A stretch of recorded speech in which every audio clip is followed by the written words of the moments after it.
আমরা গভীর শ্রদ্ধার সাথে স্মরণ করছি আমাদের যারা ইতিমধ্যেই ছেড়ে চলে গেছেন। তার আজকে আমাদের এই টক শোতে আপনারা যারা দেখছেন আপনাদের প্রত্যেককে আমন্ত্রণ জানাচ্ছি। আমি অ্যাডভোকেট ফাহিমা নাসরিন মুন্নি, বিএনপির সহ আন্তর্জাতিক বিষয়ক সম্পাদক। আজকের এই অনুষ্ঠানে দুজন আপনাদের অত্যন্ত পরিচিত জনপ্রিয় উপস্থাপক এবং সাংবাদিক আলোচনায় অংশ নেবেন। আমাদের সাথে এই মুহূর্তে যুক্ত আছেন হাসান আহমেদ চৌধুরী কিরণ, উনি গণমাধ্যম ব্যক্তিত্ব ও চেয়ারম্যান ডিবেট ফর ডেমোক্রেসি। এবং আমাদের সাথে খুব শীঘ্রই আমরা আশা করছি যুক্ত হবেন আরেকজন সাংবাদিক এবং জয়েন করেছেন আমাদের সাথে জনাব মুস্তফা ফিরোজ ভাই জয়েন করেছেন, সাংবাদিক এবং গণমাধ্যম ব্যক্তিত্ব। আজকে আমাদের আলোচনার বিষয় কোভিড অতিমারি, স্বাভাবিকভাবেই এটাই সবচেয়ে প্রাসঙ্গিক যেহেতু, এবং প্রবাসীদের বিড়ম্বনা।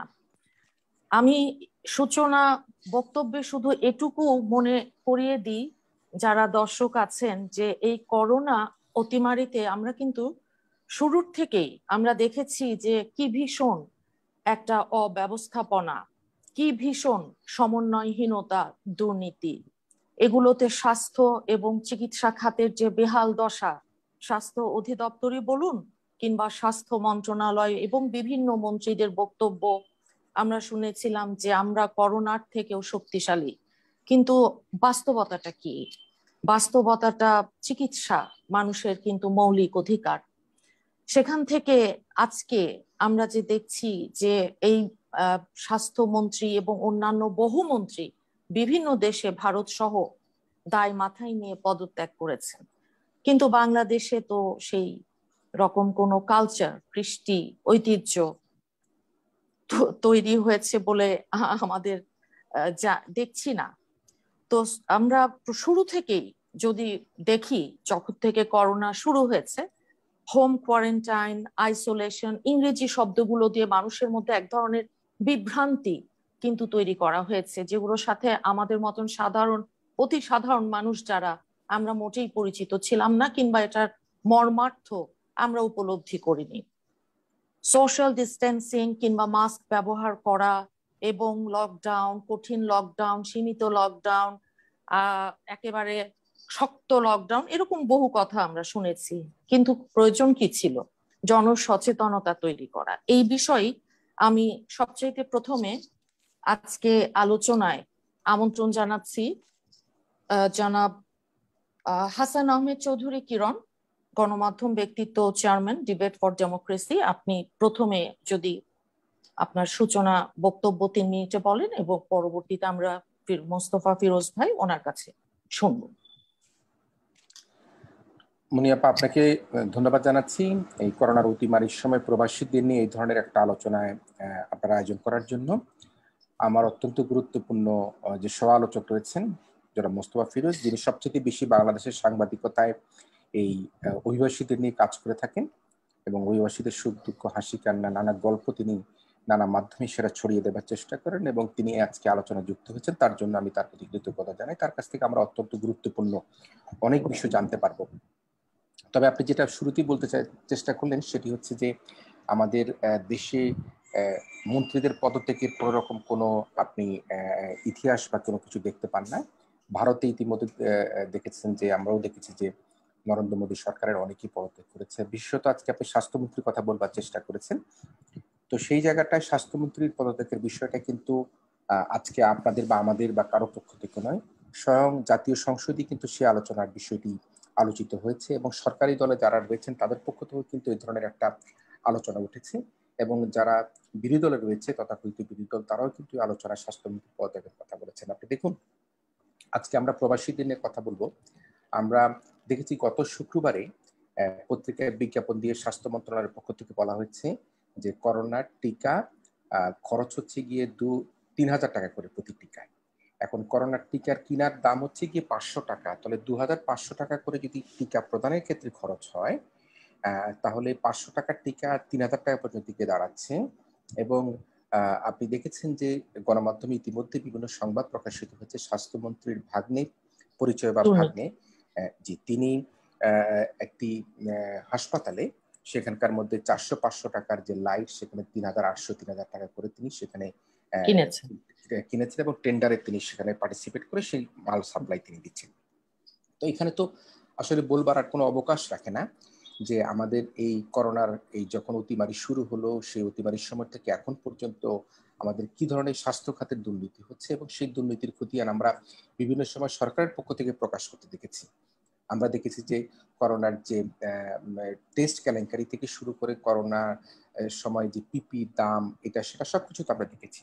এখন প্রশ্ন হচ্ছে, দেশ এগিয়ে যাবার কথা বলা হচ্ছে, আমাদের মেট্রো রেল হচ্ছে, পদ্মা সেতু হচ্ছে, বহু কিছু হচ্ছে, কিন্তু প্রশ্নটা হচ্ছে এই যত কিছুই হোক না কেন সেটা যদি সাধারণ উপকারভোগীদের কাজে না লাগে তাহলে কিন্তু আমার পদ্মা সেতু মেট্রো রেল করে কি লাভ হবে? আজকে প্রান্তিক জনগোষ্ঠী যদি কাজে না লাগে তাহলে আমার সেই বড় বড় সেতু বড় বড় অট্টালিকা করে আমার কি লাভ হবে? আজকে প্রান্তিক জনগোষ্ঠীর সবচেয়ে বড় একটা হচ্ছে আমাদের এই প্রবাসীরা, যারা জীবনের সবচেয়ে গুরুত্বপূর্ণ সময় যৌবনে তারা বাবা মা ভাই বোনকে ছেড়ে, এমনকি অনেক ছেলে রয়েছে তারা তাদের বিবাহিত স্ত্রীকে, সদ্য বিবাহিত স্ত্রীকে তারা বাড়িতে রেখে তারা বিদেশে প্রবাস জীবন যাপন করবার জন্য, এবং সেখান থেকে তারা মাথার ঘাম পায়ে ফেলে সেখান থেকে অর্থ প্রেরণ করে, এবং সেই প্রেরিত অর্থ দিয়েই কিন্তু আজকে আমরা বলছি যে আমাদের এই যে প্রবাসী আয় 26-27 বিলিয়ন দাঁড়াচ্ছে, আমাদের 45-46 বিলিয়ন এখন আমাদের রিজার্ভ হচ্ছে, কিন্তু সেই প্রবাসীদের প্রতি কি জাতি রাষ্ট্র হিসেবে কি আমরা সম্মান দেখাতে পারছি? বিশেষ করে যখন এই করোনার মহামারী শুরু হলো, সেই করোনা মহামারীর সময় কিভাবে আমরা দেখেছি যে প্রবাসী কর্মীরা বিদেশ থেকে যারা এসছে ছুটিতে তারা কিভাবে রাস্তায় রাস্তায় ঘুরে বেরিয়েছে, তারা বৃষ্টিতে ভিজেছে, রোজার মাসে সোনারগাঁও হোটেল থেকে তারা ঢাকা ইন্টারন্যাশনাল এয়ারপোর্ট সেসব এয়ারপোর্টগুলিতে তারা দৌড় দিয়ে গিয়েছে যে ফ্লাইটের জন্য টিকিট হাতে নিয়ে, সেই টিকিটের দাম 3 গুণ 4 গুণ দিয়েও তারা টিকিট বুকিং দিয়ে তারা যেতে পারছিল না। সে নিদারুণ কষ্ট যখন শুরু হয়েছিল, এরপরে আবার শুরু হয়ে গেল যে যখন বিভিন্ন দেশ থেকে লেবার রিসিভিং কান্ট্রিগুলো থেকে বলা হলো যে তাদের কোয়ারেন্টাইন ফি হিসেবে, বিশেষ করে মধ্যপ্রাচ্যে কোয়ারেন্টাইন ফি হিসেবে তাদেরকে 70-80 হাজার টাকা দেওয়া হবে, সেই নানা রকম বিড়ম্বনার মধ্যে একটা ভ্যাকসিন দেওয়ার একটা প্রক্রিয়া শুরু হলো। কিন্তু সেই ভ্যাকসিন দিতে গিয়েও আমরা দেখেছি, উদ্বোধনী দিনও কিন্তু সেই ভ্যাকসিন দিতে গিয়ে দেখেছি যে আমাদের কর্মীরা সেখানে গিয়ে তারা সঠিকভাবে ভ্যাকসিন পায়নি। তাহলে আমরা যদি এই অভিবাসী খাতটাকে, আমাদের যারা বিদেশি রিমিটেড যারা প্রেরণ করে সেই অভিবাসী কর্মীদেরকে যদি আমরা সম্মানের জায়গায় দিতে না পারি, তাহলে আমাদের রাষ্ট্রের কিন্তু লজ্জার বড় জায়গা হবে যে তাদের প্রতি, যারা আমাদেরকে 26-27 বিলিয়ন ডলার পাঠাচ্ছে, তাদের প্রতি আমরা ন্যূনতম ভাবে আমাদের রাষ্ট্রীয় দায়িত্ব আমরা পালন করতে পারি না। নিশ্চয়ই আপনারা খেয়াল করবেন যে এটা শুধুমাত্র যে এই সরকারের আমলে, এই সরকারের আমলে নয়। আপনি দেখবেন যারা হোয়াইট কলার ব্যবসায়ী, বিশেষ করে যারা আরএমজি খাতে, গার্মেন্টস খাতে যারা ব্যবসা করেন, তারা অল্প পয়সায় বিদ্যুৎ পান, পানি পান, ব্যাংক লোন পান। বিশ্বে যখন দেখা যায় অর্থনৈতিক মন্দা হয়, তাদেরকে লোন মকুব করে দিতে হয়, সুদ মকুব করে তো নানা কিছু করা হয়, কিন্তু সেই যারা সুবিধাভোগী, বিশেষ করে আরএমজি খাতের বা অন্য অন্য ব্যাংক থেকে যারা লোন নেয়, এরাই কিন্তু বিদেশে অর্থ পাচার করে থাকে। আজকে কিন্তু আমার অভিবাসী কর্মীদের কোথাও কিন্তু অর্থ পাচারের কোনো নজির নাই। সে অভিবাসী কর্মীরা বরঞ্চ দেশে অর্থ প্রেরণ করে থাকে। আর আমরা কি দেখেছি, আমি যেটি বলছিলাম, যেটি প্রত্যেকটি সরকারের সময় দেখবেন, সোনারগাঁও হোটেলে আগে হতো, মোস্তাফিজুর ভাই আরো ভালো বলতে পারবেন, যে সেখানে একটা ইন্টারন্যাশনাল ফেয়ার হতো আরএমজি খাতের লোকদেরকে, তাদেরকে গার্মেন্টস আলাদের মেলা হতো। সেই মেলা সোনারগাঁও হোটেলে কবে হবে? আমার কাছে মনে হয় সেটি আমাদের এরশাদ সরকারই হোক বা খালেদা জিয়ার সরকারই হোক বা এই বর্তমান সরকারই হোক না কেন, সেখানে তাদের সোনারগাঁও মেলার ডেটটা, মেলা আলাদেরকে জিজ্ঞেস করতো যে তোমাদের মেলা কবে বা আপনাদের মেলা কবে, সেই মেলা তারা ডেট দিলে সেই প্রধানমন্ত্রীরা বা রাষ্ট্রপ্রধান, সরকার প্রধানরা কিন্তু সেখানে সেই ডেট বুক করে দিত ওদের জন্য। যে কিরণ ভাই, আমরা আবার শুনবো আপনাকে।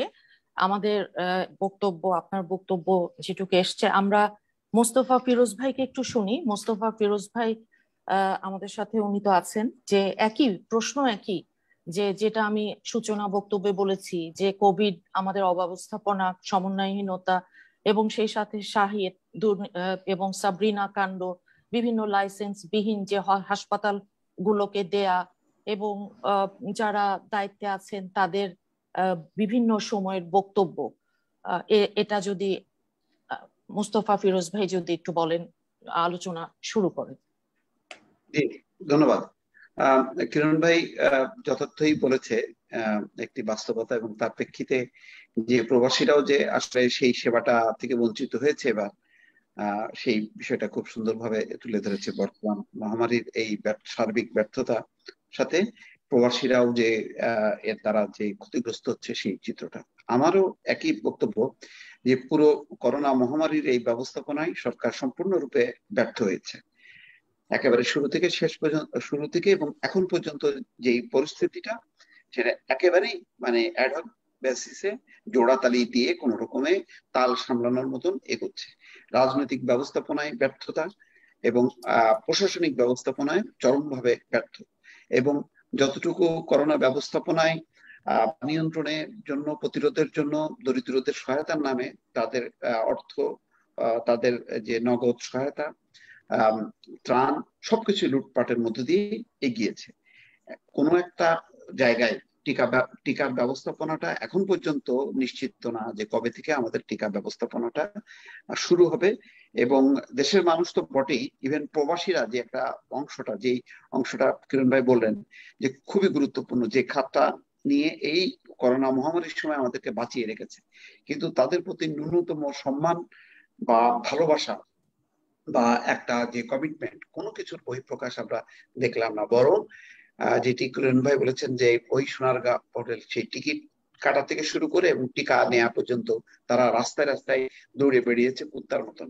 একেবারেই মানে তাদেরকে একদম পশুর মতন তাদের সাথে আচরণ করা হয়েছে, এবং সমস্ত ক্ষেত্রেই হচ্ছে ভোগান্তি।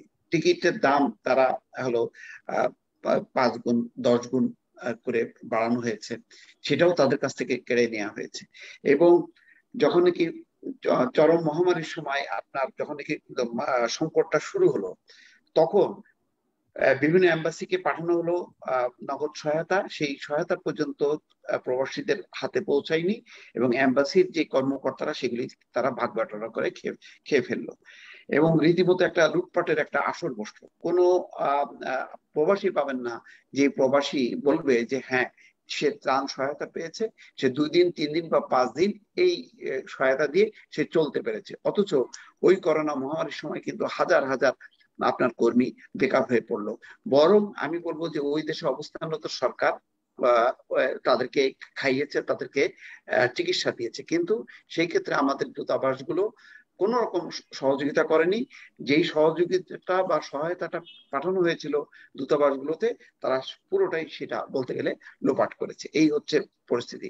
আর দেশের অবস্থাটা তো আমরা এখন পর্যন্ত দেখছি, আজকে পর্যন্ত দেখছি যে বিভিন্ন জায়গায় জায়গায় প্রবাসীরা টিকা নেওয়ার জন্য বিক্ষোভ করছে, এবং একেবারে হাহাকার, চরম অব্যবস্থাপনা, চরম। টিকাটা না দিলে তারা কিন্তু এখন যেতে পারবে না, কেননা বলছে যে টিকা না দিলে টিকা ছাড়া তারা অ্যালাউ করবে না কোনো মধ্যপ্রাচ্যের দেশগুলো। কিন্তু আমরা যে মানে এই খাতটাকে গুরুত্ব দিয়ে অগ্রাধিকার ভিত্তিতে যে প্রবাসীদেরকে আমরা টিকা দিব, তারপরে গার্মেন্টস কর্মীদের টিকা দিব, শিক্ষার্থীদেরকে টিকা দিয়ে এই গুরুত্বপূর্ণ অংশগুলোকে চালু করবো, তার কিন্তু পরিকল্পনা নাই। পাশের দেশ দেখেন, ভারত তো আমাদের সাথে চরম প্রতারণা করলো টিকার বিষয়টা নিয়ে, যে তারা একটা পর্যায়ে চুক্তি সত্ত্বেও তারা হঠাৎ করে থামিয়ে দিল টাকা নেওয়ার পর, টাকা দেওয়ার পর, টাকা দিয়ে দিলাম। যে কেলেঙ্কারিটা প্রকাশ হয়েছে, একটা বিশাল যে বিজ্ঞাপন আমরা দেখলাম, সেখানে আমরা এতদিন জানতাম যে 576 বা 75 টাকা, এরকম 650 টাকা মতন পার টিকা। এখন দেখা যাচ্ছে যে সেই টিকা সরকারি ভাবে বলা হচ্ছে 3000 টাকা। তাহলে এই যে 2500 টাকা, এই 2500 টাকা কোথায় গেল? এই 2500 টাকাটা কোথায় গেল? কার পকেটে গেল? কিভাবে গেল? তাহলে কি আমাদের সাথে প্রতারণা করা হলো? আমরা জানি যে $3 থেকে এটা $5 মধ্যে আসার কথা, যে ভারতের থেকে একটু বেশি হবে। কেন বেশি হবে? যেহেতু এটা পরিবহন খরচ আছে, সেই সব হিসাব করে ভারতের থেকে একটু বেশি হওয়ার কথা, কিন্তু সেই জায়গায় দেখা গেল আকাশচুম্বী। আচ্ছা বলেন, যে এইরকম যদি 3000 টাকার টিকা বা 3000 রুপি বা 2500 রুপি কথা যদি ভারতে বলা হতো, এবং তারা যদি অফিসিয়ালি যদি একটা ঘোষণা দেওয়া হতো, তাহলে ভারত জুড়ে আজকে কি পরিস্থিতি হতো? মানে একটা ভয়াবহ মানে লঙ্কাকাণ্ড ঘটে। অথচ আমাদের এখানে কোনো ক্রিয়া প্রতিক্রিয়া আছে? কোন মিডিয়াতে এটা নিয়ে আলোচনা আছে? এতগুলো 30-35টা মিডিয়াতে এইগুলো নিয়ে আলোচনা আছে? এইগুলিকে নিয়ে সরকারের কোনো মহলকে কি কোনো প্রশ্ন আছে? নেই, সেগুলো তো নেই।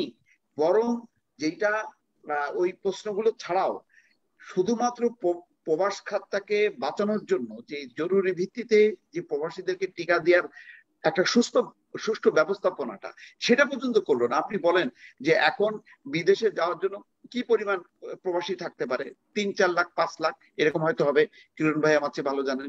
সেইটাকেই আমরা ম্যানেজ করতে পারলাম না। আর আপনি লক্ষ লক্ষ মানুষকে কিভাবে দিবেন?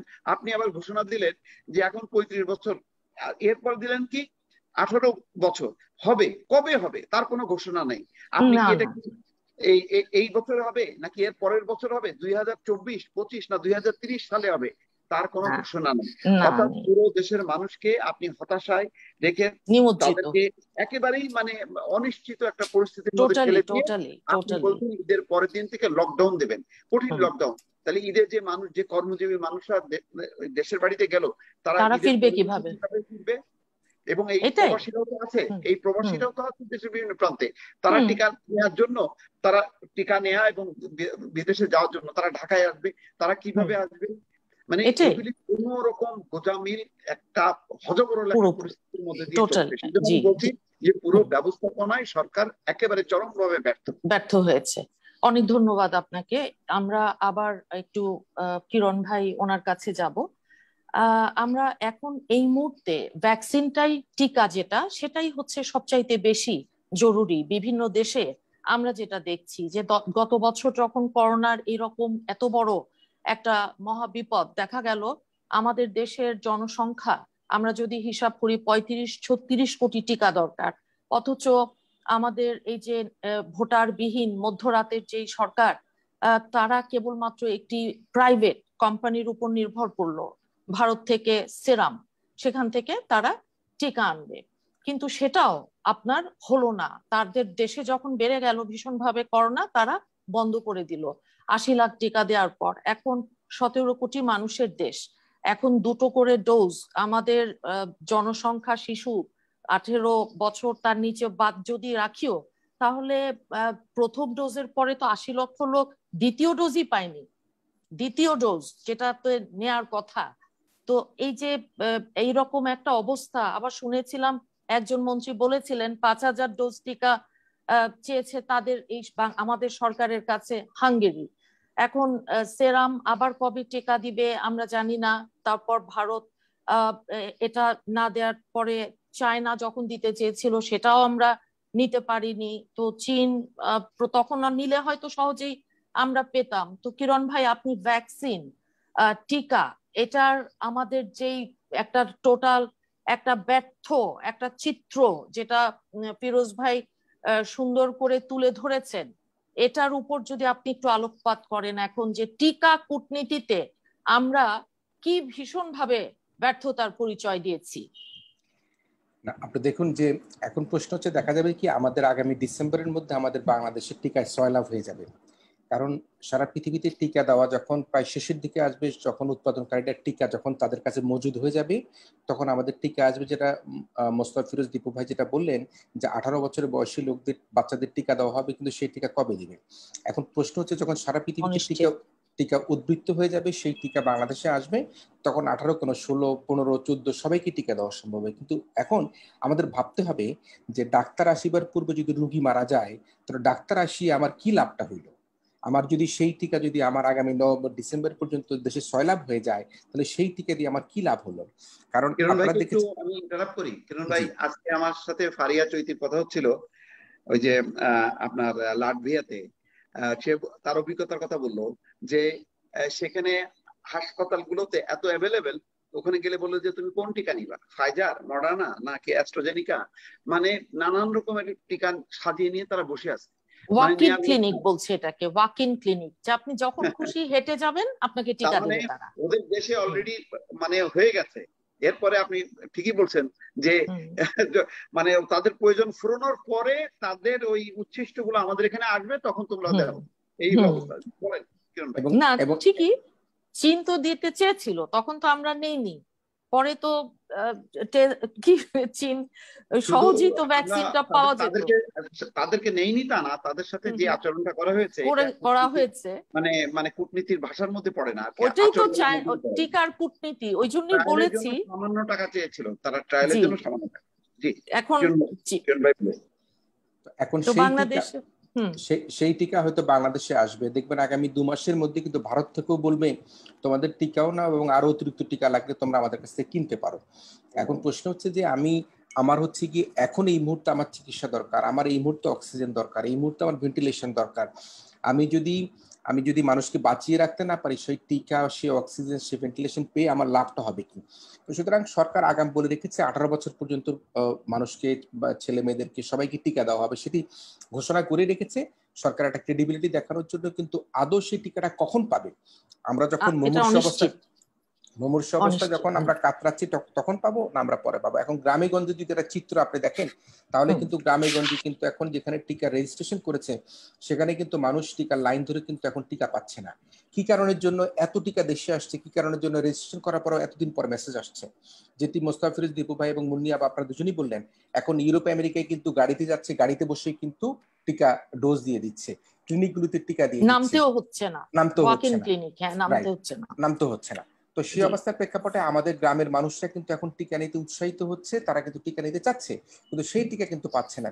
আপনি দেখেন এখন এই যে টিকা আসার পরে যে রেজিস্ট্রেশনের কথা বলা হচ্ছে, সেই রেজিস্ট্রেশন করা হলো কিন্তু অনেকের মেসেজ 10 দিন 12 দিন হয়ে যাচ্ছে, কিন্তু সেই মেসেজ পাচ্ছে না। আপনার টিকা রেজিস্ট্রেশন আজকে 3 দিনের মধ্যে আপনার টিকা সেই মেসেজ পেয়ে যাবেন টিকা দেওয়ার জন্য। সুতরাং এই ভ্যাকসিন নিয়ে আমাদের যে ভ্যাকসিন কূটনীতি, সেই কূটনীতি আমি মনে করি বাংলাদেশ কোনোভাবেই জয়লাভ করতে পারেনি, সেখানে পরাজিত হয়েছে। আমাদের বাংলাদেশের কিন্তু ইনসেপ্টটা কিন্তু এই ভ্যাকসিন তৈরিতে অত্যন্ত দক্ষ একটি প্রতিষ্ঠান, এবং ইনসেপ্টটা কিন্তু সেই ভ্যাকসিন তৈরি করতে পারতো। কাদের সুবিধার জন্য, কাদের সুবিধার ভোগীদের জন্য আজকে বাংলাদেশের সেই টিকা তৈরি করা সম্ভব হয়নি, সেটি কিন্তু রাষ্ট্র সরকার কিন্তু সেই জিনিসটাকে তাদের বিবেচনায় আনতে হবে। এছাড়াও আমরা যখন আমাদের সুযোগ ছিল, আপনারা বলছিলেন যে চায়না থেকে যখন তারা ট্রায়াল করতে আসে, সেই চায়নার ট্রায়ালে আমরা তখন টিকা আমাদের তাদেরকে ট্রায়াল করতে দেয়নি, এখন তাদের কাছ থেকে টিকা আনছি। এটিকে আমাদের 5 লক্ষ ডোজ, আরো বেশি তারা দিচ্ছে, এখন প্রতিদিনই তারা টিকা দিচ্ছে। তাহলে এখন তো আর লাভ হচ্ছে না। এখন কি সেই চায়নার কাছ থেকে সেই টিকা যে নিচ্ছি, আমাদের কি সে লজ্জা লাগছে না? আমরা চায়নাকে একবার ফিরিয়ে দিলাম, আবার চায়নার কাছে আমরা টিকা নিচ্ছি, আবার চায়নার টিকার উপর নির্ভর করছি। তো এই সকল কিছু মিলিয়ে কিন্তু টিকার যে রাজনীতি, টিকার যে কূটনীতি, সেই কূটনীতি কিন্তু বাংলাদেশ আমি মনে করি এগিয়ে যেতে পারেনি, সেখানে তারা সফলতার পরিচয় দিতে পারেনি। এই ক্ষেত্রে প্রবাসীদের জন্য আমি মনে করি যত দ্রুত সম্ভব তাদেরকে 1-2 দিনের মধ্যে, যারা বিদেশ গমনিচ্ছু মানুষ, এরা তো আমাদের বাংলাদেশেরই মানুষ, তারা তো 1 দিন পরে যাবে, 2 দিন পরে যাবে, কি 3 দিন পরে যাবে। আমরা জানি যে প্রত্যেকটা লোককে টিকা নেবার পরে 2 মাস সময় লাগে, 1.5 থেকে 2 মাস পরে তাকে ডোজ দিতে হয়। তাহলে তার ভিসা হাতে এসে রয়েছে, তাকে বিদেশ যেতে হবে 10 থেকে 15 দিনের মধ্যে। যত দেরি হবে তত দেরি হলেই কিন্তু তার বিদেশ যাওয়ার সে ভিসা বাতিল হয়ে যাবে, তার টিকিট বাতিল হয়ে যাবে, তার কর্মস্থলে তার এমপ্লয়ার তাকে নিতে অনাগ্রহ প্রকাশ করবে। সুতরাং এই অভিবাসী কর্মীদেরকে যারা বিদেশ যাবে, বিদেশ যাওয়ার জন্য যারা এখন পর্যন্ত ভিসা হাতে পেয়েছে, তাদেরকে যত দ্রুততার সাথে এই করোনার টিকা প্রদান করা যাবে, তত কিন্তু আমি মনে করি যে আমাদের এই যে অভিবাসী কর্মীরা, তাদের সুরক্ষা হবে, বিদেশ যাওয়ার গতিটা আরো বেশি গতিশীল হবে। এখন স্বাস্থ্য মন্ত্রণালয়ের দিকে যদি আপনি একটু আসেন, আমরা এত কথা বলি, সংসদে কথা বলি, সংসদের বাইরে কথা বলি, টক শোতে কথা বলি, কিন্তু স্বাস্থ্যমন্ত্রী তার মুখে কিন্তু কুলুপ লেপে আছে। তিনি কিন্তু যখন কোথাও কিন্তু কোনো প্রেস কনফারেন্সে বা কোথাও যান, তিনি তার বক্তব্য দেওয়ার পরে কিন্তু উঠে যান। তার কাছ থেকে যে একটা প্রশ্নের জবাব কোনো সাংবাদিক নেবে, কেউ কোনো কিছু জানবে, সেই জানবার কিন্তু কোনো সুযোগ থাকে না, কারণ তিনি তার কথা বলেই তিনি কিন্তু সেই সমাবেশ থেকে বা সেই অনুষ্ঠান থেকে তিনি চলে যান। সুতরাং এখানে এই বাংলাদেশের এই করোনা পরিস্থিতিতে শুধুমাত্র টিকা নয়, করোনা পরিস্থিতিতে স্বাস্থ্য সেবার ক্ষেত্রে সর্বত্রই কিন্তু আমি মনে করি সরকার তার জবাবদিহিতার জায়গায় সম্পূর্ণভাবে জবাব দিতে পারেনি। আপনি দেখেন, এখন আমরা বলছিলাম যে 1 বছর আগে আমরা শুরু করেছিলাম যে আমরা ঢাকা শহরের বাইরে আমরা সমস্ত জেলা শহরগুলোতে আমরা হাই ফ্লো নেজাল অক্সিজেন দিব, আমরা ভেন্টিলেশন দিব। সেগুলি থাক দূরের কথা, দেওয়া তো হয়নি, বরঞ্চ বলা হচ্ছে ঢাকায় এখন 5টা ফিল্ড হাসপাতাল করা হবে। আর বাবারে, ঢাকায় ফিল্ড হাসপাতাল কেন? এখন সাতক্ষীরা, খুলনা, সেখানে দরকার হচ্ছে আমাদের চিকিৎসা। আমাদের যে বর্ডার গুলো রয়েছে, সেই বর্ডার অঞ্চলগুলোতে আমাদের RT-PCR মেশিন দরকার, আমরা RT-PCR মেশিন সেখানে দিতে পারছি না। বিশ্ববিদ্যালয় তো আছে সেই মেশিন, যে বিশ্ববিদ্যালয় সেগুলো তো ব্যবহার করা যেত, কিংবা 65টা জেলায় এখনো পর্যন্ত আইসিইউ নাই। তো 64 জেলায় 64টা ল্যাবরেটরি তৈরি করা, এই যে সময়গুলো আমরা পেয়েছি এবং সেই সাথে এই সময়গুলো আমরা কাজে লাগাতে পারিনি। আমি আবার শুনবো আপনার কাছে কিরণ ভাই, আমি একটু মোস্তফা ফিরোজ ভাইয়ের কাছে যাই, যে আমরা আজকে যেহেতু বলছি যে প্রবাসীদের বিড়ম্বনা, তো শুরু থেকেই আমরা সবাই জানি যে আমাদের প্রবাসীরা বিদেশে যখন প্লেন গেছে, ইটালি কিংবা জাপান এবং অন্যান্য আরো দেশে প্লেন ল্যান্ড করতে দেয়নি, কারণ ওই যে সাবরিনা শাহেদের ভুয়া করোনা রিপোর্ট, এগুলোর যে নেগেটিভ একটা ইম্প্যাক্ট হয়েছে বিদেশি যারা আমাদের ভাই বোনরা আছেন, তারাই এটার চরম ভুক্তভোগী। আর একটা কথা একটু আগে মুস্তফা ফিরোজ ভাই যে বলেছিলেন যে এই যে এত কিছু, কোন নিউজে এত অসংখ্য চ্যানেল, কোথাও আসছে না, কেন আসছে না? ডিজিটাল নিরাপত্তা আইন, এখন ওই আপনারা সাংবাদিক, চতুর্থ স্তম্ভ। তো এখন আমরা প্রথম আলোর একজন সাংবাদিককে দেখলাম না যে 1923 সনের আইনে, সিক্রেসি অ্যাক্টে তার বিরুদ্ধে মামলা হলো, আমলারা মামলা করেছে। তো সাংবাদিকতার সঙ্গে সাংবাদিকতা, তাদেরকে এই যে অনুসন্ধানী সাংবাদিকতা বলুন কিংবা সত্যি একটা কথা সাধারণ মানুষের সামনে তুলে ধরা, এটাই তো সাংবাদিকদের কাজ ছিল বলে আমরা জানি। আজকে এই অবস্থা কেন? আর তার সাথে একটু বিড়ম্বনা প্রবাসীদেরটাও যদি যুক্ত করেন আপনি। জি, আপনি তো নিশ্চয়ই জানেন যে দুইটা ঘটনা তো যথেষ্ট। ওইদিকে আপনার ওই যে কিশোর আপনার ঠাকুরগাঁয়ে তানু এবং এই ঢাকায় রোজিনা, আপনি দেখেন সেই স্বাস্থ্য মন্ত্রণালয়ের এই করোনা মহামারীর সময় এই দুইজনই, একজন হচ্ছে তথ্য আনতে যে, আরেকজন হচ্ছে তথ্য প্রচার করতে যে, দুইজন ডিজিটাল নিরাপত্তা আইনের মামলায় ভিকটিম হলো। একজনকে তো ঢাকা রোজিনাকে 6 দিন জেল খাটতে হলো, আর করোনা পজিটিভ থাকা সত্ত্বেও তাকে হাতকড়া লাগানো হলো, তাকে বেডে পর্যন্ত হাতকড়া লাগিয়ে শুয়ে রাখা হলো। তো এই ঘটনা কি প্রমাণ করে? প্রমাণ করে যে এই যে করোনা মহামারী নিয়ে যে কোনো রিপোর্টিং যাতে না হয়। এবং করোনা মহামারীর সময় কিন্তু ওই যে দুইজনকে গ্রেপ্তার করা হলো, ওই যে লেখক মুশতাক এবং হচ্ছে কিশোর। লেখক মুশতাক তো মারাই গেল কারাগারে। আর ওই ঘটনার প্রেক্ষিতে কোন রকমের প্রাণ রক্ষা পেল হয়তো এই কিশোরের। তো এই সমস্ত ঘটনার মূলটা কারণ হলো যে এই যে সরকারের বা স্বাস্থ্য মন্ত্রণালয়ের যে ধারাবাহিক ব্যর্থতা, সেই ব্যর্থতা গুলো যাতে সামনে না আসে এক ধরনের ভীতি, এবং এই ভীতিটার বহিঃপ্রকাশ হলো যে যেখানে যেখানে কিছুটা চেষ্টা করেছে গণমাধ্যম কর্মীরা, সেই জায়গায় কিন্তু কমিয়ে রাখা হলো। এবং আমি আপনাকে এর আগেও বললাম যে এতগুলো চ্যানেল, আপনার আপনার কি বলে স্যাটেলাইট চ্যানেল, একটা চ্যানেলেও কিন্তু ওই যে স্বাস্থ্য মন্ত্রণালয়ের ওই যে বিজ্ঞাপনটা নিয়ে কেউ প্রশ্ন তুললো না যে 600 টাকার টিকা কিভাবে 3000 টাকা হলো। তো এইটা নিয়েও তো প্রশ্ন হলো না। তার মানেটা কি? প্রশ্ন করার মতন সাহস, মানসিকতা সবই কিন্তু হারিয়েছে। এখন গণমাধ্যমের সংখ্যা বেড়েছে, কিন্তু গণমাধ্যমের শক্তি কিন্তু আরো সংকুচিত হয়ে গেছে। এই হচ্ছে এই কারণে। কারণটা কি গণমাধ্যমের শক্তি সংকুচিত? এটা কি আপনাদেরই কেউ কেউ গণমাধ্যমের মালিক আছে আমরা জানি, এছাড়াও বিভিন্ন। এটার মূল কারণ হলো যে যখন নাকি দেশে গণতান্ত্রিক বিধি ব্যবস্থা থাকে না, কার্যকর থাকে না, সত্যিকারের বিরোধী দল যখন অনুপস্থিত থাকে, তখন গণমাধ্যম তার সে কণ্ঠাসা হয়ে পড়ে, গণমাধ্যমও দুর্বল হয়। যখন নাকি রাজনৈতিক ব্যবস্থাপনা শক্তিশালী হয়, তার সাথে সাথে গণমাধ্যমও শক্তিশালী হয়। এখন রাজনৈতিক ব্যবস্থাপনা দুর্বল, গণমাধ্যমও দুর্বল হয়ে গেছে, এবং গণমাধ্যম কোনো না কোনো ক্ষেত্রে একদম গৃহপালিত ওই যে বিরোধী দলের মতনই অবস্থা তৈরি হয়েছে। এই কারণেই বলছি যে আপনি যখন তখন যে কোনো গণমাধ্যম সরকার নিয়ন্ত্রণ করতে পারে, বন্ধ করতে পারে। ফলে এই কারণে অনেকের ইচ্ছা থাকা সত্ত্বেও তারা সত্যটা প্রকাশ করতে চায় না, বা সাহস পায় না, ভরসা পায় না। তারা হয়তো ডিজিটাল নিরাপত্তা আইন কি এর মধ্যে একটা? এই আইনটাও এর মধ্যে ছাড়ার ঘার মতো ডিজিটাল নিরাপত্তা আইনটার মধ্য দিয়ে একেবারে সবাই এখন সংকুচিত হয়ে গেছে। সবাই মনে করছে যে, যেমন ধরেন আমি আপনার সাথে কথা বলছি, আমিও কিন্তু মনে মনে ভাবছি যে এই কথার কোনো একটা অংশ নিয়ে হয়তো আমি মামলা হয়ে যাবে। তো হ্যাঁ, মামলা হতে পারে। তো ফলে এই পরিস্থিতিতে অনেকেই সাহস পান না। আমাদের মতন যারা কিছু বেকুব এখনো আছে 2-4 জন, তারা হয়তো কথা বলে, হয়তো এরপরে হয়তো আমরাও কথা বলা বন্ধ করে দেব। এই হলো বাস্তবতা। এই বাস্তবতার কারণে আজকে স্বাস্থ্য মন্ত্রণালয় সহ এই যে করোনা মহামারীতে ভয়ঙ্কর দুর্নীতি হচ্ছে, অব্যবস্থাপনা হচ্ছে, কিন্তু সেগুলো সামনে উঠে আসছে না। এই হলো বাস্তবতা। ধন্যবাদ। আমরা আবার একটু কিরণ ভাই আপনার কাছে আসি। আমি আপনাকে জিজ্ঞেস করি যে এই যে একটা চিত্র আমরা মোস্তফা ফিরোজ ভাইয়ের কথা থেকে পেলাম, আপনার কথা থেকে পেয়েছি, যে বাংলাদেশের যে মানবাধিকার পরিস্থিতি, এটা নিয়ে আপনি জানেন যে সম্প্রতি যুক্তরাষ্ট্র, যুক্তরাজ্য তারা বিভিন্ন সময় রিপোর্ট দিচ্ছে যে বাংলাদেশের নির্বাচন খেয়াল খুশি মতো হত্যাকাণ্ড, গুম, মিডিয়া সেন্সরশিপ, সাইট ব্লক করে দেওয়া সহ বিভিন্ন ইস্যুতে কড়া সমালোচনা করেছে। এটা 2020-এও এই ধরনের সমালোচনা কিন্তু করেছে যুক্তরাষ্ট্র। এখন যুক্তরাজ্য আপনার একই কথা বলেছে, আমাদের দেশনেত্রীকে এই যে গৃহবন্দী করে রাখা হয়েছে এবং ওনাকে জামিন না দেয়া এরকম, কিংবা বাংলাদেশের নিরাপত্তা বাহিনীগুলোর বিরুদ্ধে ওঠা হেফাজতে নির্যাতন, মুশতাক, লেখক মুশতাক এর কথা বললেন, এবং নিষ্ঠুর যে আচরণ, এরকম বহু বহু কথাই, নির্যাতনের পদ্ধতিগুলো উল্লেখ করেছে সংস্থাগুলো, যে কিভাবে এগুলো করা হয় জাতিসংঘে। তো এই বিষয়টা নিয়ে আপনি যদি একটু আলোকপাত করেন।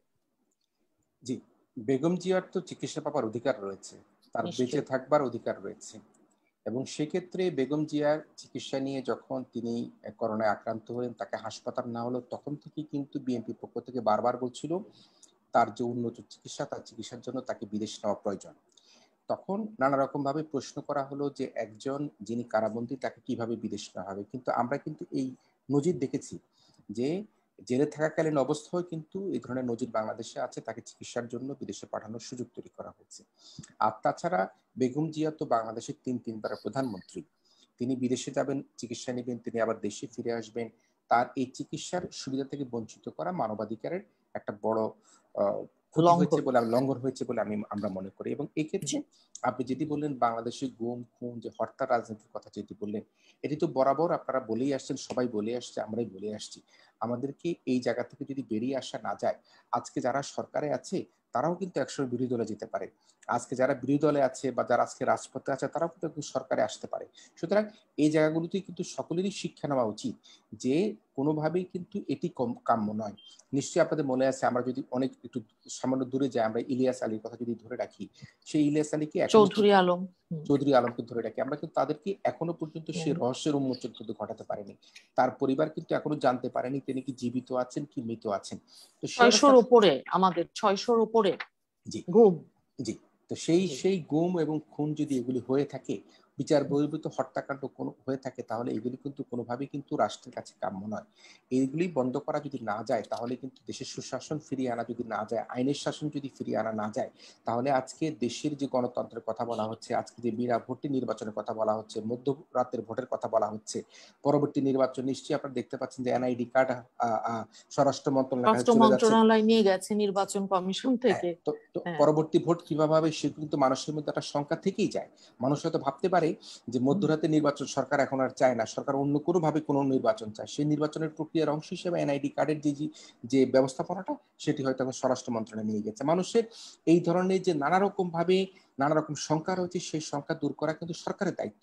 এবং সেই দায়িত্বশীলতায় সরকার যদি এই মুহূর্তে সিদ্ধান্ত নেয় যে না, আমরা এখন একটা রাজনৈতিক ঐক্য চাই, আমরা সকল দলকে নিয়ে আমরা দেশের যে এখন করোনা ভাইরাস বা অন্যান্য যে সমস্যাগুলো, সেই সমস্যাগুলো আমরা মোকাবেলা করতে চাই।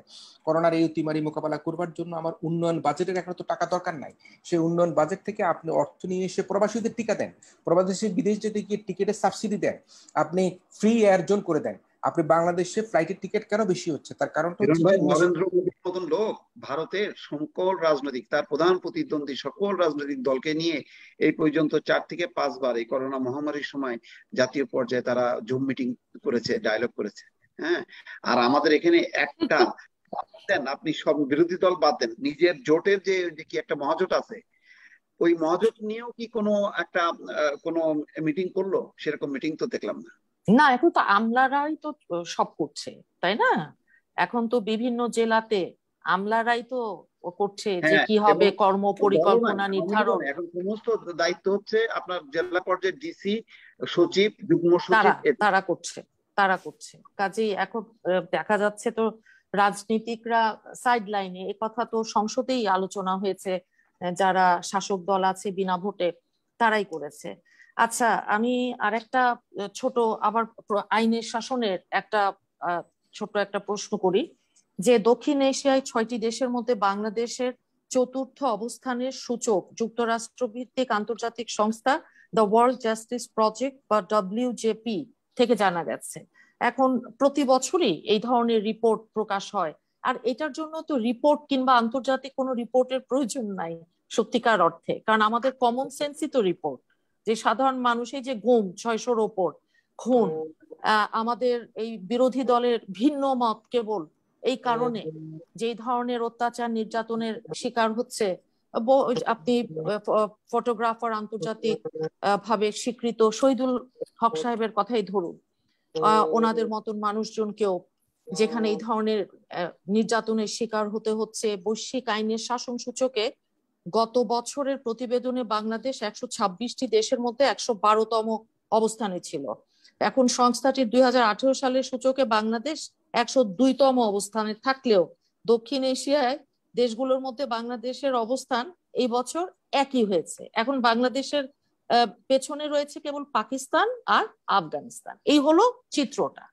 এখন বলুন যে একটা যে ভয়ের সংস্কৃতি, এই যে ইভেন এই করোনার ভেতরও বহু সাংবাদিক নির্যাতন, চিটাগং এ যে সাংবাদিক একটা রিপোর্ট করেছিল ক্ষমতাসীন দখল টখল নিয়ে, তারপরে যে উনি প্যানিক যে তৈরি হয়েছে তার মধ্যে, আমি আর রিপোর্ট করব না, আমি আর রিপোর্ট করব না বারবার বলছিল, সেই ভিডিও কিন্তু আমরা সবাই দেখেছি। এখন তাহলে যদি আমি আপনাকে জিজ্ঞেস করি একজন সাংবাদিক হিসেবে, আসলে আপনারা অনেকেই তো বলেছেন আপনাদের প্রফেশনে পেশাতেও যে যা লিখতে চাই তা লিখতে পারি না, তো এখন কি করণীয়? সবাই মিলে ওয়াশিংটন পোস্ট আর নিউ ইয়র্ক টাইমস, ওই ওয়াটারগেট কেলেঙ্কারি ওই সময় নিক্সনের, তখন তারা তো সব এক হয়ে গেছিল, তা আমরা পারি না কেন আসলে? না, এখানে না পারার কারণটা অনেক, এটার আবার অনেক পেছনের ইতিহাসটা আছে। সেটা হলো যে সাংবাদিকরাও রাজনৈতিকভাবে দ্বিধা বিভক্ত হয়ে গেছে, তারা পেশার স্বার্থে ঐক্যবদ্ধ হয়নি। দেখা গেছে যে যখন যে সরকার ক্ষমতায় আসছে তখন তাদেরকে সমর্থন দেওয়ার জন্য প্রেস ক্লাব থেকে একটা দল চলে গেছে কখনো অমুক নেত্রীর বাসায়, অমুক নেত্রীর বাসায়, অমুক নেতার বাসায়, অমুক নেতার বাসায়, কিন্তু তারা ঐক্যবদ্ধ ভাবে বিভিন্ন নেত্রী বা নেতাদের বাসায় বাসায় যে বলে নাই যে সাংবাদিকদের অধিকার প্রতিষ্ঠার জন্য আমাদের এই দরকার, আপনাদের কাছ থেকে এই কমিটমেন্ট চাই। এই যে ব্যক্তিগতভাবে দলীয় স্বার্থ সিদ্ধির জন্য আমাদের সাংবাদিকদেরও অনেকেই এই তৎপরতার সাথে যুক্ত হওয়ার ফলে এইটা একটা সুযোগ তৈরি হয়েছে এবং সাংবাদিকদের মধ্যে একটা দ্বিধা বিভক্তি ঘটেছে। তাদেরকে আওয়ামী লীগ বানানো হয়েছে অথবা বিএনপি বানানো হয়েছে, তাদেরকে আর সাংবাদিক হিসেবে তারা আর গুরুত্ব দেয়নি। এইটাই হচ্ছে একটা আমাদের এই দুর্বলতাটা কে পুঁজি করে পুরো গণমাধ্যমটাকে আজকে তারা কুক্ষিগত করে ফেলেছে। যেমন দেখেন, এখন ওই আওয়ামী লীগ ক্ষমতায় আছে, সুতরাং বিএনপি মনোভাব সম্পন্ন কোনো বা সরকার বিরোধী মনোভাব সম্পন্ন কেউ কোনো মেইন স্ট্রিম সাংবাদিকতায় থাকতে পারবে না, তাদেরকে পর্যায়ক্রমে বের করে দেওয়া হয়েছে। আপনি প্রেস ক্লাবে গেলেই বুঝতে পারবেন যে প্রেস ক্লাবে একটা অংশ আছে যারা চাকরিতে সয়লাভ, আর একটা অংশ দেখবেন যে কোথাও চাকরি নেই, কোথাও অনলাইন, কোথাও ইউটিউব, এই সমস্ত চ্যানেল নিয়ে তারা কোনো রকমে টিকে আছে। এই হচ্ছে বাস্তবতাটা। ফলে আমরা এই অবস্থার জন্য আমরাও খানিকটা দায়ী। আবার সামগ্রিকভাবে ওই যে বললাম যে গণতান্ত্রিক রাজনীতিতে যখন কি গণতান্ত্রিক সংস্কৃতির অভাব থাকে এবং দলগুলো যখন কি ক্ষমতার কারণে স্বৈরতান্ত্রিক পরিস্থিতিতে ওই দিকে ধাবিত হয়, তখন তারা এই ইনস্ট্রুমেন্ট হিসাবে এই গণমাধ্যমকে ব্যবহার করে। ফলে একটা মানে দল দাসত্বের একটা যে গণমাধ্যম তারা তৈরি করতে থাকে। এবং সেইভাবেই কিন্তু এখন এতগুলো চ্যানেল আপনি দেখবেন যে মানুষ কিন্তু বিশ্বাস করে না।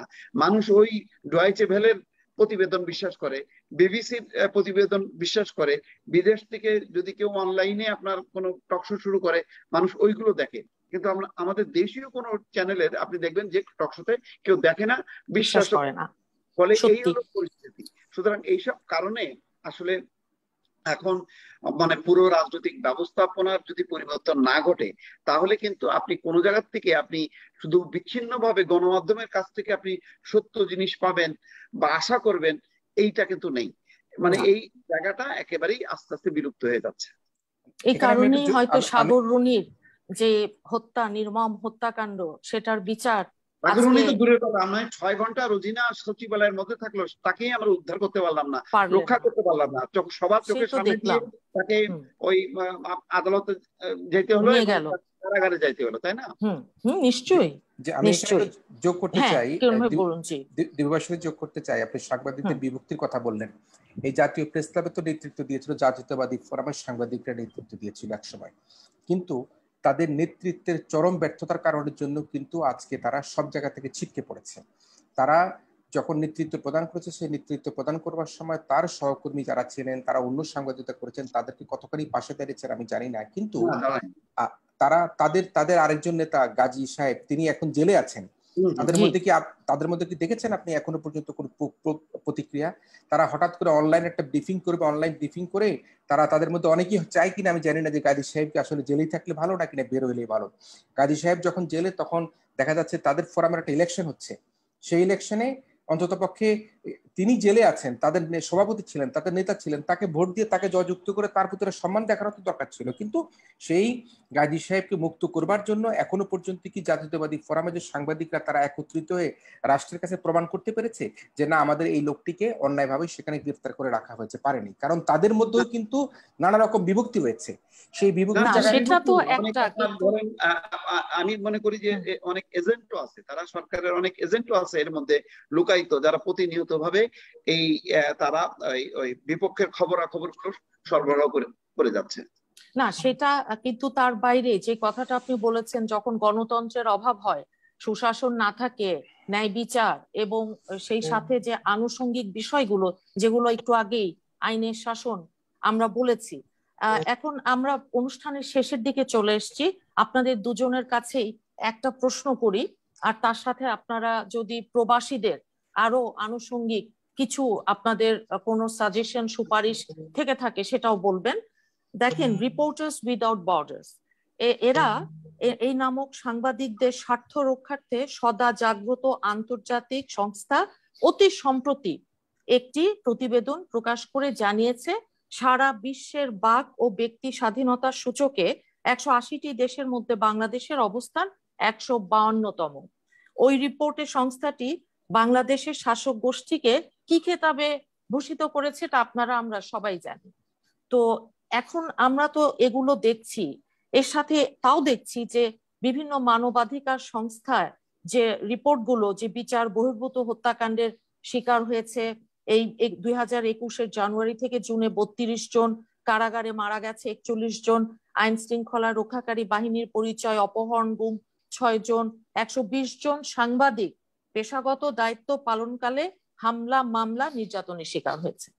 এই যখন অবস্থা, তখন আমরা ওই একদলীয় কর্তৃত্ববাদী সরকার, গণতন্ত্রের অনুপস্থিতি, নির্বাচন না হতে দেয়া, দিনের ভোট রাতে করে নেওয়া আগের দিন, এই কথাগুলোই আমরা বলছি, আপনারা বলছেন। তো এই যে এই আন্তর্জাতিক ভাবে রিপোর্ট গুলো আসছে, আমরা দেশের মানুষ কথা বলতে পারছি না, যদিও সংবিধানে বলা আছে আমাদের বাক স্বাধীনতা, মুক্ত চিন্তা স্বাধীনতা, অভিব্যক্তির স্বাধীনতা, বাস্তবে কি? জি, না, আপনার তো যে কথাগুলো বলেছেন সবগুলোর মধ্যেই আপনার যথেষ্ট ডাটা এবং যথেষ্ট যুক্তি রয়েছে। সেই যুক্তি এবং ডাটার প্রেক্ষাপটে আমরা যদি এখন অভিবাসীদের জায়গায় আসি, তাহলে আপনাদের স্মরণ করে দিতে চাই যে বাংলাদেশ থেকে সর্বপ্রথম কিন্তু এই বিদেশি কর্মী প্রেরণের যে জায়গাটা, প্রেসিডেন্ট জিয়াউর রহমান তিনি শুরু করেছিলেন, এবং সেই ধারাবাহিকতায় কিন্তু বাংলাদেশ এখন লেবার সেন্ডিং কান্ট্রিগুলোর মধ্যে একটা গুরুত্বপূর্ণ রাষ্ট্র হিসেবে সারা বিশ্বের বুকে পরিচিত হচ্ছে। আজকে যেমন মালয়েশিয়ায় যে এত বড় উন্নয়ন হচ্ছে, সিঙ্গাপুরে এত বড় উন্নতি হচ্ছে, সৌদি আরবে এত বড় উন্নতি, সেখানে কিন্তু আমার দেশের মানুষের, আমার কর্মী ভাইদের রক্ত রয়েছে, ঘাম রয়েছে। সে কারণে আমি মনে করি যে এই বিদেশি কর্মী প্রেরণের জায়গাটাতে শহীদ রাষ্ট্রপতি জিয়াউর রহমানের ভূমিকাকে নিশ্চয়ই এখন রাষ্ট্রকে সেটি মনে করতে হবে। এখন এই কর্মীদেরকে যদি আমরা সুরক্ষা দিতে চাই, তাহলে তাদের জন্য আমাদের কি করণীয় সেগুলি কিন্তু আমাদের নির্মোহভাবে চিন্তা করতে হবে। এই কর্মীরা তো কোনো আওয়ামী লীগ, বিএনপি, জাতীয় পার্টি, কোনো রাজনৈতিক দলের সদস্য হিসেবে সেখানে তারা বিদেশে যায় না। সে বিদেশ যাবার সময় তো সে ভিসা আনার সময় তো লেখা থাকে না তিনি আওয়ামী লীগ করেন বা বিএনপি করেন বা জাতীয় পার্টি করেন, এ ধরনের কোনো লিস্ট থাকে না। সে কারণের জন্য তাদের সুরক্ষার জন্য তাদেরকে কিভাবে একটা বিমানের টিকিট কম রাখা যায়, আমরা বেশ অনেকগুলি মুষ্টিমেয় কয়েকটা ফ্লাইটকে বাংলাদেশে ব্যবসা করবার সুযোগ না দিয়ে আমরা যদি ওপেন এয়ার স্কাই পলিসিতে যদি যাই, বাংলাদেশে যদি অনেকগুলি ফ্লাইট আসবার সুযোগ থাকে তাহলে অটোমেটিকলি বিমানের ফ্লাইটের টিকিটের দাম কমে যাবে। এখানে রাষ্ট্রীয় যে ফ্লাইট বিমান বাংলাদেশ বিমান সেটি কিন্তু সম্পূর্ণভাবে চরমভাবে কিন্তু দায়িত্বহীনতার পরিচয় দিয়েছে। যখন পৃথিবীর অন্য অন্য এয়ারলাইন্স গুলো বাংলাদেশ থেকে টিকিটের ভাড়া একটু কম রাখবার চেষ্টা করছে, বাংলাদেশ বিমান কিন্তু সেখানে বাড়িয়ে দিয়ে তাদেরকে উৎসাহিত করেছে তোমরাও বাড়িয়ে দাও। বিমান বলে যে আমাদের এখন একটা সুযোগ, আমরা যেহেতু একটা অনেক ক্ষতির মধ্যে আছি, তাদের ক্ষতি পুষিয়ে দিবার জন্য লেবারদেরকে বিদেশে পাঠিয়ে সেখানে তাদের লাভ করতে হবে, সেখানে কিন্তু বাংলাদেশ বিমানও কিন্তু একটা চরম দায়িত্বহীনতার পরিচয় দিয়েছে। এখন সবচেয়ে গুরুত্বপূর্ণ জায়গায় যদি আমরা ফিরে আসি, আমাদের বাংলাদেশের সুশাসন দরকার, ন্যায় নীতি দরকার, আমাদের এই যে শিক্ষা ব্যবস্থাকে আরো বেশি গুরুত্ব সহকারে বিবেচনা করা থাকে, সবকিছু ঠিক আছে, কিন্তু যে আলোচনাটার মূল জায়গাটা সেটা হচ্ছে প্রবাসী ভাইদেরকে, অভিবাসী কর্মীদেরকে আমরা কিভাবে সুরক্ষা দিতে পারি। সেই জায়গার জন্য যাতে আমরা এখন দেখতে চাই না পৃথিবীতে কোনো দেশে আমার কোনো ভাই সেখানে মরে পড়ে আছে, হিম করে তার লাশ পড়ে আছে, তার লাশ যাতে কোনো দেশের হিম করে পড়ে না থাকে, যত উদ্দেশ্যমত তার লাশকে দেশে আনার ব্যবস্থা গ্রহণ করতে হবে। আমার অভিবাসী কর্মীদেরকে বিদেশ যাবার ক্ষেত্রে যদি কেউ প্রতারণা করে থাকে, কেউ তার কাছে বেশি টাকা নিয়ে থাকে, সেই জায়গায় সুস্পষ্টভাবে সেই ব্যক্তিকে প্রতারককারী ব্যক্তিকে চিহ্নিত করতে হবে। আমরা কিভাবে এই কর্মীদেরকে বিদেশে পাঠানোর পূর্বে করোনার ভ্যাকসিন প্রদান করতে পারি সেটি আমরা তাদেরকে প্রদান করতে পারি। এবং একই সাথে যে কর্মী ভাইরা বিদেশ যাবে, বিদেশ থেকে সুনির্দিষ্ট সময় সে যখন দেশে ফিরে আসবে, ফিরে আসবার পরে তার বাংলাদেশে তার যে কর্মদক্ষতা রয়েছে সেই কর্মদক্ষতা অনুযায়ী তাকে একটা কাজের ব্যবস্থা গ্রহণ করতে হবে। কারণ সে যখন দেশে ফিরে আসে তখন তো তার কোনো চাকরি নাই, তার কোনো কর্মসংস্থান নাই, সেই কর্মসংস্থানের জন্য তাকে ব্যবস্থা গ্রহণ করতে হবে। সর্বোপরি আমি মনে করি যে অভিবাসী কর্মীদের যে ঘামের যে প্রতি আমাদের যে সম্মান, সেই সম্মান দেখানোর জন্য আমাদেরকে এখনো পর্যন্ত রাষ্ট্রের জায়গা থেকে, সরকারের জায়গা থেকে, কি সরকারি দল, কি বিরোধী দল, কি রাজনৈতিক দল, কেউ কিন্তু সেই সম্মানের জায়গায় তাদেরকে এখন আমরা স্পষ্টভাবে এখনো সম্মানিত করতে পারেনি, যেরকম সম্মানিত করছে আজকে গার্মেন্টস মালিকদেরকে। আমি বলছিলাম যে শুরুতেই প্রথমেই দিবু ভাই আপনি খেয়াল করবেন যে সোনারগাঁ হোটেলে কবে ফেয়ার হবে, গার্মেন্টস আলাদের ফেয়ার হবে, সেখানে এরশাদ সরকারই হোক আর খালেদা জিয়া সরকার হোক আর বর্তমান সরকারই হোক, তারা কিন্তু দিনটা লিখে রাখে যে ওদিন ওদের ফেয়ার হবে। অথচ অভিবাসী কর্মীদের কোন রকম কোন আনুষ্ঠানিকতার মধ্যে, কোনো কিছুর মধ্যে, বড় রাষ্ট্রীয় কোনো অনুষ্ঠানকে আমরা দেখতে পেয়েছি আজ পর্যন্ত কোনো সরকার প্রধান, কোনো রাষ্ট্রপ্রধান সেখানে অংশগ্রহণ করেছে? আমরা দেখতে পাইনি। তাহলে আমরা শুধুমাত্র তাদেরকে আমরা ব্যবহার করছি, অথচ মুখে মুখে বলি তারা আমাদের সোনার ছেলে, সোনার মানুষ, মুখে মুখে বলি, কিন্তু আমরা এখনো পর্যন্ত তাদেরকে স্বীকৃতি প্রদান করতে পারি নাই। আপনাদের এই অনুষ্ঠানের মধ্যে দিয়ে আমি মনে করি প্রত্যেকটি অভিবাসী কর্মীকে সুরক্ষা প্রদান করে তাকে কিভাবে বিদেশে অল্প খরচে প্রেরণ করা যায়, বিদেশ থেকে কিভাবে সে বিপদে পড়লে দেশে উদ্ধার করে নিয়ে আসা যায়, যদি বেতন ভাতা দিয়ে না পায় কিভাবে তাকে সেখান থেকে নিয়ে আসা যায়। আমাদের এমবিসি গুলোকে দায়িত্বশীল ভূমিকা পালন করতে হবে। এমবিসি গুলো একজন মানুষ আগুনে পুড়ে গেলে, মরে গেলেও কিন্তু 2-3 দিনে কিন্তু সেখানে গিয়ে তার খোঁজ খবর রাখা না, সেখানেও কিন্তু এমবিসি গুলোকে শক্তিশালী ভূমিকা পালন করতে হবে। সর্বোপরি আমি মনে করি আপনাদের আয়োজনের মধ্যে দিয়ে আমাদের যে কর্মী ভাইরা এখন বিদেশে যাবার অপেক্ষা রয়েছে, প্রায় 4-5 লাখ কর্মী রয়েছে, তাদের বিমান টিকিটের নিশ্চয়তা প্রদান করা, তাদের করোনার যে ভ্যাকসিন সেই ভ্যাকসিনের নিশ্চয়তা প্রদান করা অত্যন্ত গুরুত্বপূর্ণ। ধন্যবাদ আপনাকে। আমরা এখন মোস্তফা ফিরোজ ভাই আপনার কাছ থেকে শেষ বক্তব্য আমরা শুনবো, শুনে আমরা অনুষ্ঠান একেবারেই শেষের দিকে চলে এসেছি। আপনি আজকে যে প্রসঙ্গে নিয়ে শুরু করেছিলেন আমি সেটা নিয়ে আমি শেষ করি। সেটা হলো যে আমরা যেহেতু এই ধারাবাহিক ভাবে প্রতি মাসে মাসে বাংলাদেশ ব্যাংকের যে রিপোর্টে, তাতে আমরা দেখছি যে প্রতি মাসে মাসেই প্রবাসীদের যে রেমিটেন্স সেটি হচ্ছে রেকর্ড, আগের রেকর্ড তারা ভাঙছে।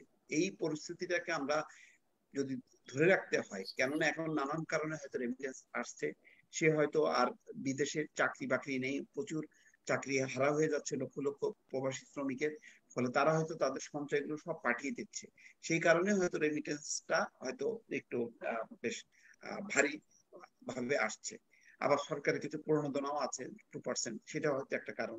হুন্ডির এই করোনা মহামারীর মধ্যে হুন্ডির আলাদের যে তৎপরতা সেটা বন্ধ, নানান কারণে এই রেমিটেন্সটা আসছে। কিন্তু রেমিটেন্সের এই ধারাবাহিকতাটা যদি আমাকে বজায় রাখতে হয়, তাহলে আমাকে অল্প সময়ের মধ্যেই, এই যে কিরণ ভাই যেটা বলছে যে আগামী 2 থেকে 3 দিনের মধ্যে যত প্রবাসী আছে, এখন তো বলতে পারবে না সরকার যে তার হাতে ভ্যাকসিন নাই, ভ্যাকসিন আছে, ফলে সকল প্রবাসীকে দ্রুত সময়ের মধ্যে এই ভ্যাকসিনটা দিতে হবে। এরপরে শিক্ষা প্রতিষ্ঠানগুলোর শিক্ষার্থী এবং শিক্ষকদেরকে দিতে হবে। তারপরে হচ্ছে তার পাশাপাশি গার্মেন্টস, এই কয়েকটা বড় বড় সেক্টরে যে ভ্যাকসিনের যে কার্যক্রমটা সেটা শেষ যদি আমরা না করি, তাহলে আমাদের অর্থনীতি কিন্তু শেষ হয়ে যাবে। কিন্তু আমরা কিন্তু এই যে পরিস্থিতিটা এখনো পর্যন্ত তৃপ্ত হয়ে আছি যে রেমিটেন্স আসছে, সেই কারণে আমাদের রপ্তানি আয়টাও ভালো, সুতরাং এই কারণে আমাদের ইকোনমিটা একটা স্টেবল অবস্থার মধ্যে আছে। কিন্তু এটাকে আমরা ধরে রাখতে পারবো না যদি না যে বর্তমান যে অব্যবস্থাপনাটা আছে টিকা দেওয়ার ক্ষেত্রে, সেইটা যদি আমরা ভাঙতে না পারি। আপনার নিশ্চয়ই মনে আছে যে WHO প্রথমে কিন্তু বলছিল টেস্ট টেস্ট টেস্ট, প্রথম এই কথাটা। এখন কিন্তু তারা টেস্ট টেস্ট বলে না, তারা বলে টিকা টিকা টিকা। কারণ বিশ্বের যতগুলো দেশ, উন্নত দেশগুলো, তারা আবার স্বাভাবিক জীবনে ফিরে আসছে শুধুমাত্র টিকায়িত হবার মধ্য দিয়ে।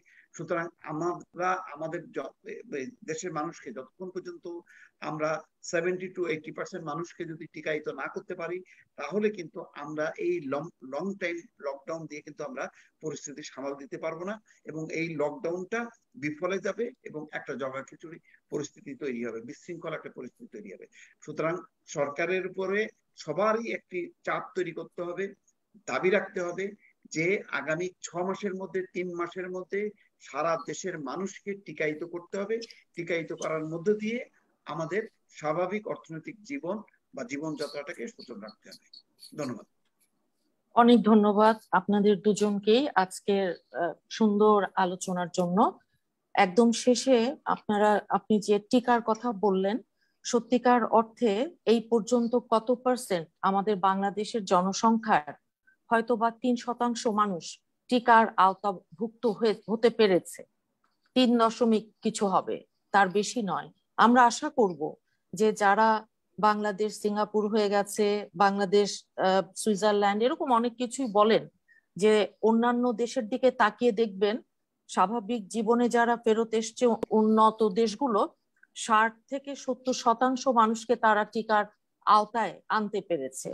আর আমাদের প্রবাসী ভাই বোনেরা যারা আছেন, কাজ করছেন এবং এসে ভীষণ রকমের একটা দুরবস্থা অব্যবস্থাপনার মধ্যে পড়েছেন, আমরা আশা করব সরকার অত্যন্ত দ্রুততম সময়ের ভিতর আমাদের এই রেমিটেন্স যোদ্ধা যারা আছেন তাদেরকে টিকা, করোনার টিকা অগ্রাধিকার ভিত্তিতে 2টি ডোজই দিয়ে করোনার যে সার্টিফিকেট কোভিশিল্ড যে টিকাই হোক সেটা নিয়ে তাদেরকে পাঠানোর ব্যবস্থা করেন। এবং আমাদের বিজ্ঞ আলোচক দুজন যে বলেছেন যে ওনাদের এমনকি বিমানের টিকিট এই যে বাড়িয়ে দিয়েছে এই দুঃসময়ে, যেখানে সারা পৃথিবীতে কমিয়েছে, বাংলাদেশে চালের দামও আজকে সর্বোচ্চ। এই দিকগুলোতে খেয়াল করে সরকার এখনো সময় আছে, একেবারে সবকিছুই হাতের বাইরে চলে গেলে তখন কিন্তু আর আমাদের উপায় থাকবে না। কারণ আজকে আমরা দেখছি হটস্পট হয়ে দাঁড়িয়েছে করোনার কুষ্টিয়া, খুলনা, রাজশাহীর বিভিন্ন জায়গা। এবং ভারতীয় যে ভ্যারিয়েন্ট ব্ল্যাক মাস, যে একটা ভারতীয় ভয়ঙ্কর একটা ভ্যারিয়েন্ট যেটা নিয়ে সারা পৃথিবী উদ্বিগ্ন, আমাদের বর্ডার এবং ওখানের আসা যাওয়া খোলা সবকিছু মিলিয়ে একটা অব্যবস্থাপনা, এটা থেকে বেরিয়ে এসে সত্যিকার অর্থে বাংলাদেশের মানুষকে সুরক্ষা দিবে। আপনাদের প্রত্যেককে ধন্যবাদ। আসসালামু আলাইকুম।